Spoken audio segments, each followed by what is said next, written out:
जय हिंद, नमस्कार, जोहार साथियों। मैं बादल स्वागत करता हूं आपका अपने YouTube चैनल में। अंततः आपके बहुत प्रतीक्षित वैकेंसी झारखंड दरोगा यानी कि झारखंड सब इंस्पेक्टर की जो बहाली है वो दस्तक देने लगी है, उसकी आहट सुनाई देने लगी है। जाहिर सी बात है कि आप बहुत खुश होंगे, बहुत एनर्जी के साथ आप महसूस कर रहे होंगे कि इसमें से मुझे भी एक सीट लेनी है। लेकिन इस विषय पर बात करूं उसके पहले मैं आपको बता दूं कि मैं आज भी कुछ आपको विशेष आगाह करने वाला हूं। आप जरा सा ध्यान देकर सुनेंगे, क्योंकि यह मेरी जिम्मेदारी है कि विषय आपके संज्ञान में लाया जाए, और यह मैं करता आया हूं। जैसा कि सीजीएल परीक्षा के पूर्व भी मैंने कई बार कहा कि अभी परीक्षा ना कराया जाए, अभी जो जांच चल रही है उसकी पूरे होने की बात हो जाए, जांच हो जाए, उसके बाद परीक्षा हो जाए। लेकिन कुछ लोगों ने जबरदस्ती सीजीएल की परीक्षा करवा दी और उसका परिणाम आपके समक्ष है। लाखों विद्यार्थी भुगत रहे हैं और जो घटनाक्रम चल रही है, इस विषय को छोड़ दिया जाए। और दूसरा मुद्दा जो है, जैसे से सीजीएल में जांच मामले में क्या प्रगति है माफ कीजिएगा, उस पर हम लोग बात करेंगे। उस पर भी कुछ विशेष प्रगति है, उसके बारे में आपको बताऊंगा। सबसे पहले मैं बात करता हूं झारखंड दरोगा की, झारखंड सब इंस्पेक्टर की। झारखंड सब इंस्पेक्टर की परीक्षा, जैसा कि आप जानते हैं कि झारखंड के अलग होने के 24 साल पूर्ण हुए, 25वें साल के में हम लोग कदम रख चुके हैं। और इन 24 सालों में बहालियां कितनी हुई, इसका कैलकुलेशन अगर आप करेंगे तो आप पाएंगे कि पहली बहाली 2008 में हुई, दूसरी माफ कीजिएगा, पहली बार जो वैकेंसी आई 2008 में आई और दूसरी बार आई 2016 में। अब 24 में आनी थी ना, आके 25 में अब ऐसा लग रहा है आ जाएगी।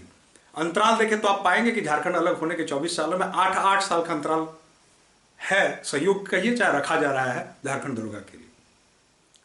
8 वर्षों में 2 बहालियां आई अब तक, 24 वर्षों में 2 बहालियां अब तक आई हैं। मैंने जैसे बताया कि 2008 में जो बहाली आई थी 270 सीटों के साथ आई थी, 16 में जो आई थी 2500 सीटों के साथ आई थी। ठीक है, 2008 में झारखंड अलग होने के बाद पहली थी, उसके बाद दूसरी थी, अब संभवतः तीसरी बहाली आने जा रही है। और इसी बीच बिहार में लगभग सारे भी डिपार्टमेंट्स को मिला दिया जाए तो आधा दर्जन बार से अधिक दरोगा की बहाली हो चुकी झारखंड अलग होने के बाद। अब मैं जो बहुत महत्वपूर्ण बात बताने जा रहा हूं उसको गौर से सुनिएगा, और इसी बिंदु को मैं आपको बताने के लिए आज आया हूं इस वीडियो के माध्यम से। मित्रों, अब इसमें सबसे बड़ी जो बात होगी, जो विषय होगा सबसे अधिक चर्चा में, उस विषय के मैं बारे में आपको बताऊंगा। लेकिन चैनल पर नए हैं तो इसको सब्सक्राइब जरूर कर लीजिएगा। सबसे बड़ी बात होगी, अब जो मुद्दा आएगा वो उम्र सीमा का आएगा। अब उम्र सीमा पर बात होगी बिहार दरोगा की तर्ज पर झारखंड में, और होनी चाहिए। पहली बार झारखंड में बहाली आई, उसमें उम्र सीमा ठीक रखी गई थी। दूसरी बार जब आई, उम्र सीमा को बहुत कम कर दिया गया। अब तीसरी बार आ रही है। अब यह विषय आपके संज्ञान में आना चाहिए, इस विषय पर बात होनी चाहिए। कोई करे ना करे, मैं जरूर आपके दिमाग में ये बात डाल दूं। हो सकता है कि मेरे वीडियो को सरकार के पदाधिकारी, सरकार के लोग देख रहे हों, उनके भी संज्ञान में डाल रहा हूं और आपके भी संज्ञान में विषय को डाल रहा हूं। बिहार में इतने दिनों में जो बहालियां हुई, उनमें जो जनरल की उम्र सीमा थी वो 37 वर्ष रखी गई थी। जी हाँ, 37 ईयर्स, जबकि 6 बहालियां हो चुकी। और झारखंड में उम्र सीमा घटा के कर दी गई है 26 वर्ष। ध्यान दीजिएगा। अब इसमें जो मूल बात यह है, समझने वाली बात, कि जो 2008 में एलिजिबल नहीं थे वो 2016 में भी एलिजिबल नहीं हुए। बात को अगर ऐसे समझना चाहते हैं कि जिनका उम्र, जिनकी क्वालिफिकेशन 2008 में दरोगा के लिए पूरी नहीं थी, वो लोग जब 2016 में आई बहाली, तब वो लोग ओवरडेटेड हो चुके थे, ओवर एज्ड हो चुके थे, वो उसको छू नहीं पा रहे थे, 26 साल से ऊपर हो चुके थे, और वो उसमें भाग नहीं ले सके। और उसके पीछे उनका एक ही गुनाह था कि वो एक तय वर्ष के बीच में पैदा हुए थे, जिस वजह से उनके किस्मत में ये लिखा गया कि अब झारखंड में दरोगा नहीं बन सकते।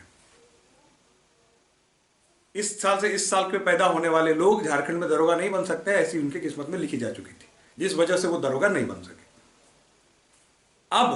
अब जब 25 में बहाली आ रही है, तब एक विषय जो है संज्ञान में आपको दे रहा हूं, फिर इस बात को मैं रेज कर रहा हूं, आप इसे नोट डाउन करना, और संबंधित अधिकारियों से, संबंधित विभाग से, और हो सके तो छात्रों का एक प्रतिनिधिमंडल जो बहुत ज्यादा रुचि रखता हो, आपको सीएम से भी मिलना चाहिए, माननीय मुख्यमंत्री से भी मिलकर यह बात उनके संज्ञान में देनी चाहिए कि आदरणीय, हमारे झारखंड में दरोगा की बहाली 24 वर्षों में मात्र 2 बार हुई है, और बिहार में लगभग आधा दर्जन के आसपास हो गई है, लेकिन फिर भी वहां उम्र सीमा जो है 37 वर्ष रखी गई है, और झारखंड में छात्रों के साथ ऐसा भेदभाव नहीं होना चाहिए। हालांकि पिछली जो बहाली हुई थी रघुवर दास सरकार में हुई थी, जब उम्र सीमा को कम कर दिया गया था, तो ये बात मुख्यमंत्री के संज्ञान में दिया जाना चाहिए कि इस बार ऐसा नहीं होना चाहिए। इस बार उम्र सीमा बिहार के तर्ज पर होनी चाहिए। बिहार के नियमावली का अध्ययन करके वहां की उम्र सीमा जो है उसको यहां दिया जाए, ताकि जो विद्यार्थी झारखंड में वैकेंसीज के अभाव में इतने वर्षों तक पिसते रहे, उन्हें कम से कम एक मौका दरोगा के रूप में भी मिले। और दूसरी बात यह है कि उनके दरोगा की सीटों की संख्या के विषय में जरूर चर्चा कर लीजिएगा। जरूर इस विषय पर भी संज्ञान लीजिए कि दरोगा की सीटों की संख्या वर्ष के अंतराल के हिसाब से कुछ अधिक होनी चाहिए। जैसा सुना जा रहा है कि दरोगा की सीटों की संख्या 700 750 के आसपास होने वाली है। अगर ऐसी है तो इससे कुछ नहीं होने जाने को है। सीटों की संख्या कम से कम 2000 प्लस या 1500 प्लस होनी चाहिए, ऐसा एक निवेदन किया जा सकता है। तो जो लोग मेरी बात को सुन रहे हैं, मैं फिर से कह रहा हूं कि आपके संज्ञान में विषय को लाया हूं। उम्र सीमा विधेयक पर चर्चा होनी चाहिए। उम्र सीमा एक बार जो है फिर से 37 साल की जानी चाहिए, जो बिहार के तर्ज पर है, और क्रमशः फिर आरक्षण वाले श्रेणियों में उस तरह बढ़ाते हुए दिया जाना चाहिए। अब इसमें कुछ लोग ये बात कहेंगे कि भाई हमारी जो है 37 साल के बुजुर्गों को पुलिस में लेके क्या किया जाएगा। मित्रों, पुलिस में किसी भी उम्र में आप बहाल होंगे, हो तो जाएंगे बुजुर्ग ही, 60 साल में रिटायर होंगे। आप लेंगे तो उसी लोगों को ना, उन्हीं लोगों को लेंगे ना जो फिजिकल पास करेंगे, जो आपके फिजिकल क्राइटेरिया को पास करेंगे, जो दौड़ पास करेंगे, ऊंची कूद लंबी कूद पास करेंगे, उन्हें ही तो आप बहाल करेंगे ना। दैट मीन्स जो फिजिकली फिट होंगे उन्हें ही तो बहाल करेंगे आप। तो फिर फिट व्यक्ति जो है, जो दरोगा की सारी अर्हताएं पूरी करता हो शारीरिक रूप से, उसे क्यों ना मौका मिले, जबकि सेम हुबहू इसी दरोगा की बहाली में बिहार में चीजें लागू हैं और वैकेंसीज की संख्या भी ज्यादा है और लगातार अंतराल में लोगों को वहां अवसर भी मिलते आए हैं दरोगा के लिए। तो इस विषय को गंभीरता से लिया जाए। आप जितने भी छात्र जुड़े हुए हैं, आप कमेंट करके एक बार जरूर बताएं कि इसकी उम्र सीमा बढ़नी चाहिए या नहीं बढ़नी चाहिए। आपका क्या विचार है इस पर, आप कमेंट करके जरूर बताएं। तमाम जितने बच्चे इस वीडियो को देख रहे हैं, आप सबसे निवेदन है कि कमेंट करके जरूर बताएं कि दरोगा की उम्र सीमा बढ़नी चाहिए अथवा नहीं बढ़नी चाहिए। अब चलते हम लोग जैसे सीजीएल की बात करते हैं। मित्रों, जैसा कि आप जानते हैं कि जैसे सीजीएल की जो जांच है वो प्रगति में है। जांच में लगातार रोज कुछ ना कुछ सामने चीजें आ रही हैं। आपने देखा कि 2 दिन पहले ही किस प्रकार से पुलिस के द्वारा नंबर जारी किया गया कि अगर आपके पास किसी प्रकार का कोई सबूत है तो सबूत को जो दिए गए नंबरों पर जो है आप प्रेषित करें और सबूत को सौंपें। साथ ही एक चर्चा और भी कई मित्रों ने हमारे कमेंट बॉक्स में पूछा था कि सीजीएल परीक्षा को लेकर दूसरा जो एफआईआर है जो जेएसएससी के द्वारा किया गया, उस एफआईआर में क्या है। तो उस एफआईआर में क्या है, आप पुलिस विभाग के अधिकारी के मुंह से स्वयं सुनिए। 2 एफआईआर हुई है। पहली एफआईआर जो माननीय उच्च न्यायालय झारखंड के आदेश के द्वारा के बाद रातू थाना में एक दर्ज की, जिसमें एक विद्यार्थी ने कंप्लेंट डाला था कि उसने परीक्षा में कुछ धांधली पाई थी। उस पर एफआईआर रातू में दर्ज की गई थी। उस एफआईआर को हम लोगों ने सीआईडी में स्थानांतरित कर दिया है। और दूसरी एफआईआर जो है वो जेएसएससी के अधिकारियों के द्वारा लिख करके दिया गया है कि कुछ लोगों के द्वारा कुछ मॉडिफिकेशन करके, फॉर्जरी करके, मैनिपुलेशन करके, एक फॉल्स डॉक्यूमेंट्स क्रिएट करके पूरी परीक्षा पर उंगली उठाने का प्रयास किया। तो दोनों एफआईआर हम लोगों ने सीआईडी में दर्ज कर दी है। इसकी हाई लेवल एसआईटी टीम बना दी है। जैसा आपने देखा कि पुलिस विभाग के अधिकारी महोदय आपको बता रहे हैं कि ये जो जांच है, वो जो एफआईआर है वो जेएसएससी के द्वारा किया गया है कि कुछ लोगों ने जानबूझकर फर्जी सबूत देकर जेएसएससी को गुमराह और बदनाम करने का प्रयास किया है। इस मामले में भी अब अनुसंधान होने जा रहा है। इस विषय पर भी चर्चा होगी, अनुसंधान होगा।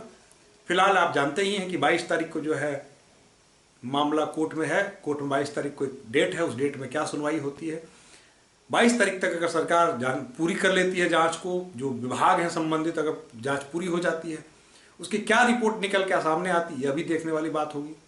क्या 22 तारीख को आगे फिर डेट मिल सकता है, इन तमाम विषयों पर फिर आगे ही चर्चा की जाएगी। फिलहाल आज के लिए इतना ही। चैनल पर नए हैं तो कृपया सब्सक्राइब कर दीजिएगा। और साथ ही आपको ये सूचना दी जाती है कि झारखंड दरोगा के लिए हमारे यहाँ बैचेज चल रही हैं। हमारे यहाँ बैचेज का हमने घोषणा कर दिया है। आप चाहे बोकारो आसपास रहते हैं तो हमारे इस ऑफलाइन बैच से जुड़कर झारखंड दरोगा की तैयारी आप कर सकते हैं। जय हिंद, धन्यवाद।